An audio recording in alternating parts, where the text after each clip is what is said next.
ഇപ്പോൾ ഒരാൾ റിസൈൻ ചെയ്താൽ വേറൊരു ധർമ്മേന്ദ്ര പ്രധാൻ വരാം.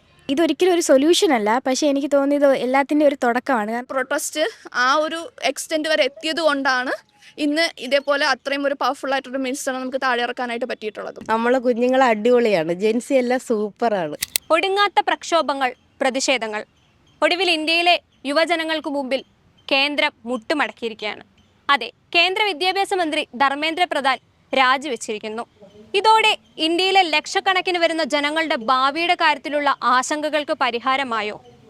അതോ ഇത് വെറും കണ്ണിൽ പൊടിയിടൽ മാത്രമാണോ? ധർമ്മേന്ദ്ര പ്രധാന്റെ രാജിയെക്കുറിച്ച് ജനങ്ങൾക്ക് എന്താണ് പറയാനുള്ളതെന്ന് നോക്കാം. ഇതൊരിക്കലും ഒരു സൊല്യൂഷൻ അല്ല, പക്ഷേ എനിക്ക് തോന്നിയത് എല്ലാത്തിൻ്റെ ഒരു തുടക്കമാണ്. കാരണം ഇന്ന് വരെയും നമ്മൾ ഇത്രയും വർഷം ഒരുപാട് പ്രൊട്ടസ്റ്റ് നടന്നിട്ടുണ്ട്. ഫാമേഴ്സ് ഉൾപ്പെടെയുള്ള പ്രൊട്ടസ്റ്റ് നടത്തുന്നുണ്ട്. 750ഓളം ആൾക്കാർ അതിന് മരിച്ചിട്ടുമുണ്ട്. പക്ഷേ ഇതുവരെ മോഡിയുടെ അടുത്തുനിന്ന് ഒരു മറുപടി നമുക്ക് അതിൽ നിന്നൊന്നും കിട്ടിയിട്ടില്ല. പക്ഷേ അവസാനമായിട്ട് ഇങ്ങനെ ഒരു ഞാൻ സർപ്രൈസ് ആയിപ്പോയി ആക്ച്വലി കണ്ടിട്ട്. ഞാൻ ഒരിക്കലും വിചാരിച്ചില്ല. കാരണം ഇത് ഏറ്റവും വലിയൊരു തുടക്കമായിരിക്കും ഇനി അടുത്തുള്ള പ്രൊട്ടസ്റ്റിനും.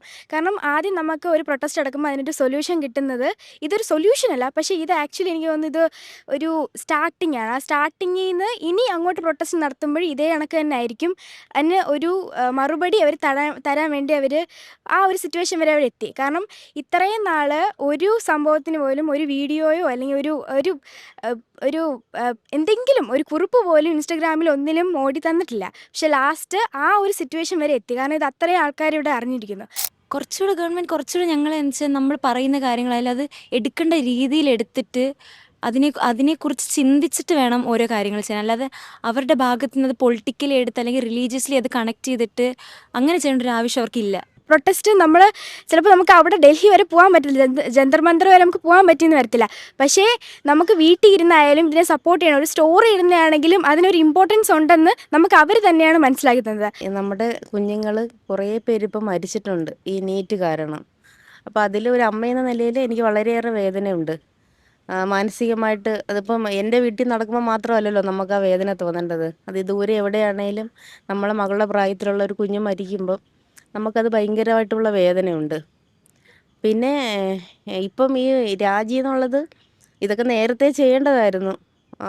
ഇപ്പോഴെങ്കിലും അത് നടന്നതിൽ സന്തോഷം. ഇപ്പോൾ ഒരാൾ റിസൈൻ ചെയ്താൽ വേറൊരു ധർമ്മേന്ദ്ര പ്രധാൻ വരാം. This is not the end. ഇത് കാരണം ഒന്നും തീരുന്നില്ല. ഒരാൾ റിസൈൻ ചെയ്തെന്ന് പറഞ്ഞാൽ നമ്മുടെ നാട് നന്നാവില്ലല്ലോ.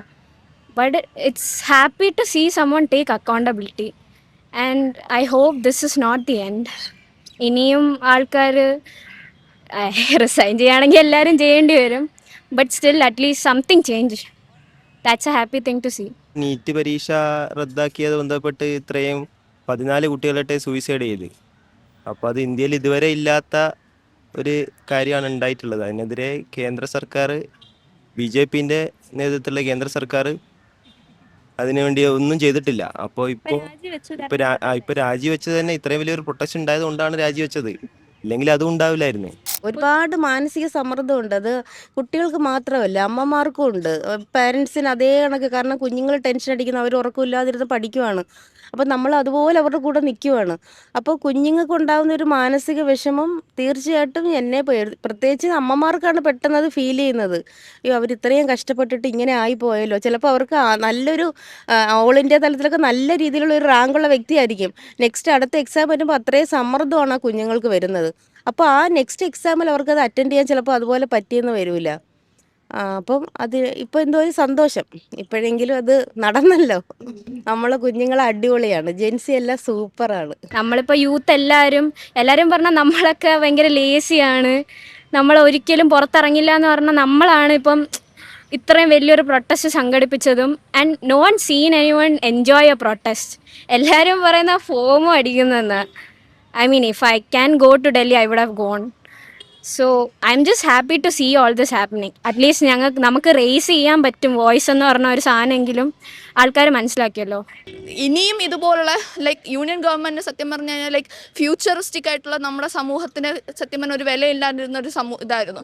അതായത് എന്തൊക്കെ വന്നാലും അവർ ഏത് വരെ പോകും അല്ലെങ്കിൽ ഏത് എക്സ്റ്റെൻറ്റ് വരെ പോകും എന്ന് പറഞ്ഞിട്ട് നമ്മൾ അണ്ടർ എസ്റ്റിമേറ്റ് ചെയ്തിരുന്ന ഇതിനെ ഇത്രയും ഒരു പീക്ക് ലെവലിൽ ഇപ്പം കേരളത്തിൽ ഉൾപ്പെടെ ബീഹാർ അങ്ങനെ നാഷണൽ ലെവലിൽ ആ ഒരു പ്രൊട്ടസ്റ്റിനെ കൊണ്ടുവരാൻ വേണ്ടി പറ്റി.